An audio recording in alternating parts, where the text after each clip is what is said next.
नमस्कार दोस्तों। तो इस वीडियो में हम सीसैट के एक सेगमेंट को डिस्कस करेंगे। 2012 के प्रश्न हैं, अंतर्वैयक्तिक क्षमता एवं संप्रेषण कौशल वाले प्रश्न हैं। प्रश्नों की संख्या लगभग 11 है। तो पहला प्रश्न है, संप्रेषण में KISS किस का नियम प्रयुक्त होता है। तो KISS किस का फुल फॉर्म होता है, keep it short and simple के लिए। तो keep it short and simple मतलब कि ऑप्शन बी इसका सही आंसर हो गया। देखिए व्याख्या में देखेंगे और स्पष्ट हो जाएगी कि संप्रेषण में कम्युनिकेशन में किस का नियम keep it short and simple के लिए प्रयुक्त होता है। इसका तात्पर्य है कि अपनी बात का जटिल और बढ़ा चढ़ाकर रखने के बजाय सरल तरीके से प्रस्तुत करना चाहिए। तो विकल्प बी इसका सही आंसर है, keep it short and simple.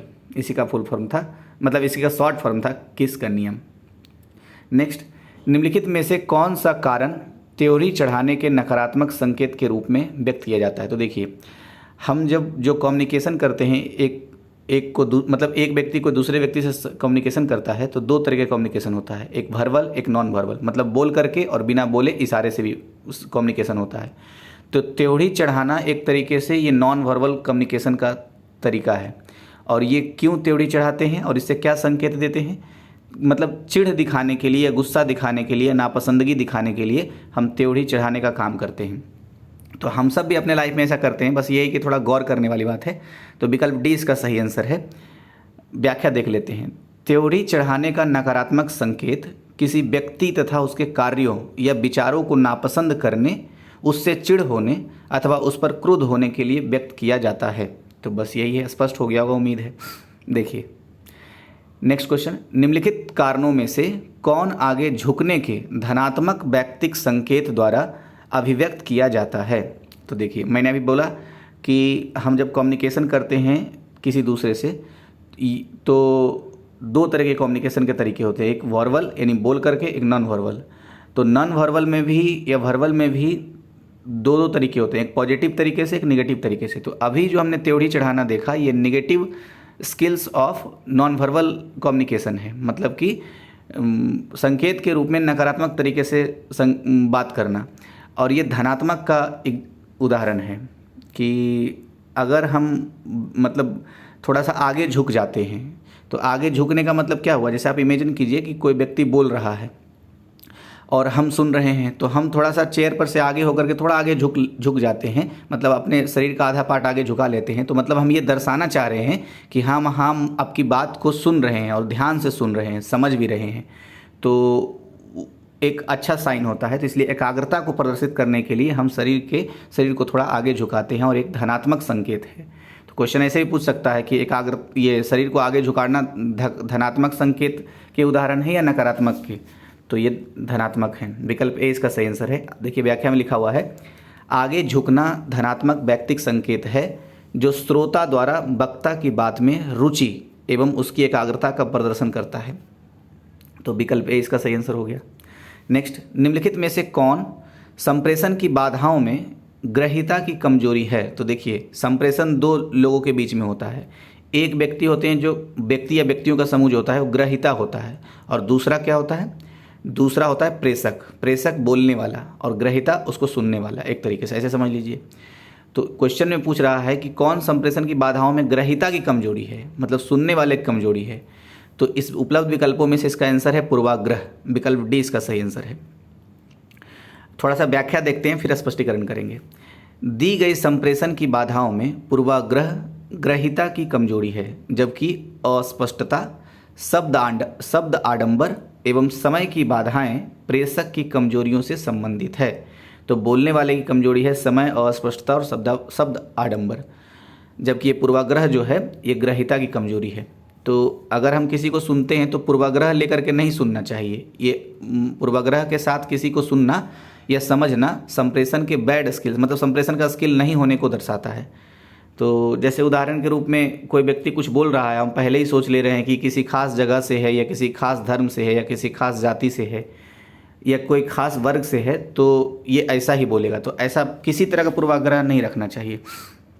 Next, कथन और कारण है, अंतर्वैयक्तिक भूमिकाएं व्यक्ति के उन व्यवहारों से संबंधित होती है जो अंतर्वैयक्तिक संबंधों पर केंद्रित रहते हैं। तो ये कथन गलत है। क्यों?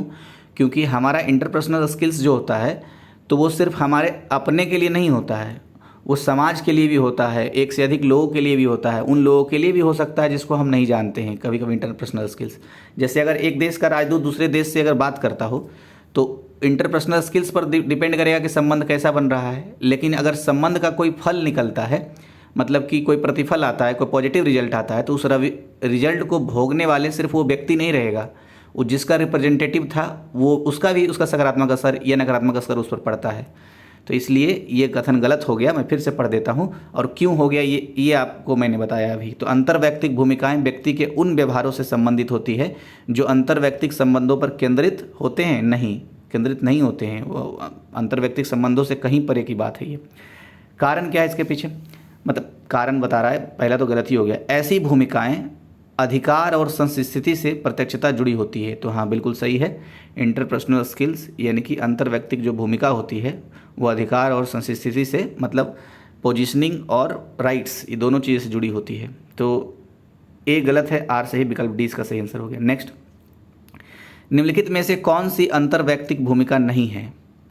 तो अंतर्वैयक्तिक भूमिका इसमें से कौन नहीं है? नेता, मतलब लीडरशिप जो होता है अंतर्वैयक्तिक भूमिका होता है। नाम मात्र का अध्यक्ष, तो अध्यक्ष तो है ना, किसी भी तरह का हो, नाम मात्र का हो या चाहे जैसे भी हो। जैसे प्रेसिडेंट हैं तो नाम मात्र के कहा जाता है कि प्रेसिडेंट नाम मात्र के राष्ट्र अध्यक्ष होते हैं।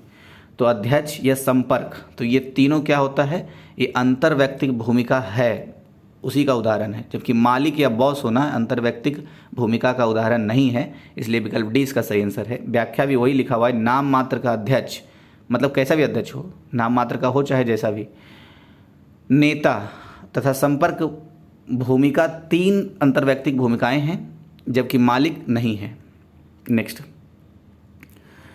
जो अल्पकालिक समायोजनों एवं दीर्घकालिक संरचनात्मक परिवर्तनों में समता बनाए रखे उसे क्या कहेंगे? उसे संसाधन आवंटक कहते हैं। थोड़ा सा इसका इंग्लिश में बताता हूँ तो और स्पष्टता होगी। जैसे लिखा हुआ जो अल्पकालिक समायोजनों, मतलब कि जो short term adjustment and long term constructural changes में समता बनाए रखे। संरचनात्मक परिवर्तन का अंग्रेजी होगा यहाँ पर कंस्ट्रक्चरल चेंजेज। तो शॉर्ट टर्म एडजस्टमेंट और लॉन्ग टर्म कंस्ट्रक्शनल चेंजेस में समता बनाए रखे, मतलब संतुलन बनाए रखे, उसे क्या कहेंगे? उसे बोलेंगे रिसोर्स जो अलॉट करता है, तो रिसोर्स अलॉट करने वाले को संसाधन आवंटक कहते हैं यहाँ पर, इसलिए विकल्प बी इसका सही आंसर हो गया। व्याख्या इसमें दिया हुआ ही नहीं है। नेक्स्ट, इस क्वेश्चंस को ध्यान से देखने से ना तब समझ में आता है कि इसका आंसर क्या है, क्योंकि इसके अन्य विकल्प ऐसे ऐसे लिखे हुए हैं कि आराम से छाट सकते हैं। मैं उसको पढ़ ही नहीं रहा हूँ। नेक्स्ट, द्वंद्व समाधान में निम्नलिखित में से कौन द्वंद्व संबंधी मुद्दों के बारे में सहमति के क्षेत्रों पर बल देने और असहमति के क्षेत्रों की उपेक्षा की व्याख्या करता है? तो सहमति के क्षेत्र पर बल देना और असहमति के क्षेत्र को उपेक्षा करना, ये चीज़ें मिटिगेशन से होती है। मिटिगेशन मतलब समन से, पर्यावरण के कॉन्सेप्ट से लिया गया है एक तरीके से, मतलब लिया गया हो या ना लिया गया हो, लेकिन हम उससे समझ सकते हैं। पर्यावरण में हमेशा मिटिगेशन की बात होती है, मतलब समन की बात होती है। देखिए व्याख्या को देखिए, द्वंद्व समाधान में समन के तहत द्वंद्व संबंधी मुद्दों के बारे में सहमति के क्षेत्रों पर मतलब जानकारी देने और असहमति के क्षेत्रों की उपेक्षा की प्रक्रिया अपनाई जाती है। प्रत्याहार से तात्पर्य, अच्छा इसमें जो प्रत्याहार एक ऑप्शन है, प्रत्याहार का मतलब क्या होता है? प्रत्याहार से तात्पर्य द्वंद्वगत परिस्थिति से हटने तथा मुकाबला से तात्पर्य किसी असहमति का सीधे सामना करने से है। समझौता के तहत सभी पक्षों के द्वारा किसी स्तर तक स्वीकृत समाधान प्रयास किया जाता है। तो ये सारी बातें हो गई। प्रत्याहार का मतलब क्या, समझौता का मतलब क्या, और मुकाबला का मतलब क्या। जबकि ये जो अभी था वो समन का अर्थ क्वेश्चन में दिया हुआ था एक तरीके से। तो विकल्प बी इसका सही आंसर था। ये वाला क्वेश्चन ना समझ में आया तो 10 सेकंड पीछे बैक कर लीजिए तो समझ में आ जाएगा। नेक्स्ट, द्वंद्व समाधान की शैलियों में से कौन बचकर निकलने की शैली के रूप में जाना जाता है? तो निर्णय टालने द्वारा दोनों पक्षों की रुचियों की उपेक्षा करना, ये द्वंद्व समाधान की शैलियों में से बचकर निकलने की शैली कहलाती है, कि निर्णय टाल दिया जाए एक तरीके से। विकल्प सी। व्याख्या भी थोड़ा देख लेते हैं। लिखा हुआ है, द्वंद्व समाधान की शैलियों में निर्णय टालने द्वारा दोनों पक्षों की रुचियों की उपेक्षा करना और बचकर निकलने की शैली के रूप में जाना जाता है। तो ये भी एक तरीका है। नेक्स्ट, निम्नलिखित में से कौन दूसरों के साथ संबंध होने की आवश्यकता दर्शाता है?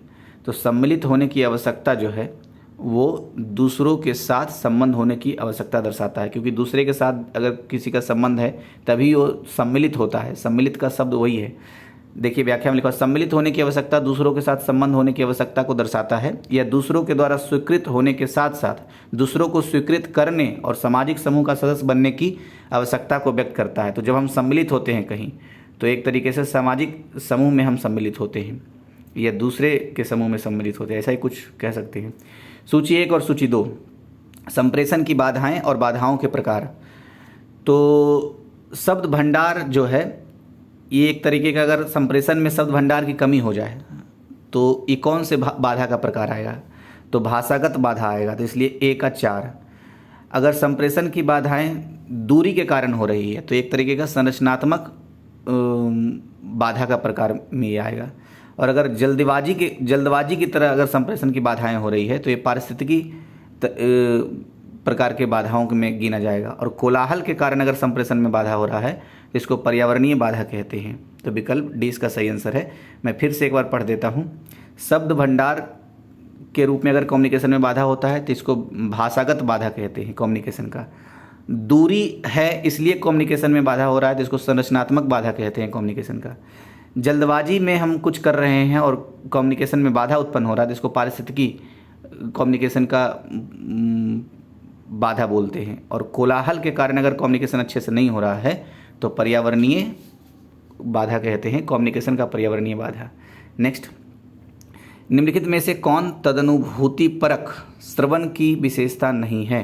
तो तदनुभूतिपरक श्रवण का मतलब कि जो सुन रहे हैं, जैसा सुन रहे हैं वैसा अनुभूति करते हुए, मतलब कल्पना के साथ साथ अपने ऊपर लेते हुए और श्रवण करें, तो उसकी विशेषता क्या होती है? लेकिन यहाँ पूछ रहा है उसकी कौन सी विशेषता नहीं होती है। तो जो होती है पहले देख लेते हैं। वक्ता की स्थिति में स्वयं को रखना। तो तदनुभूतिपरक श्रवण तभी होगा, श्रवण का मतलब सुनना, जब हम जैसे बोल रहा है उसकी स्थिति में खुद को रख करके अगर हम देखेंगे तब वो होता है उसकी विशेषता। देह भाषा का प्रेक्षण करना, मतलब जो भाषा है उस भाषा को बोल करके।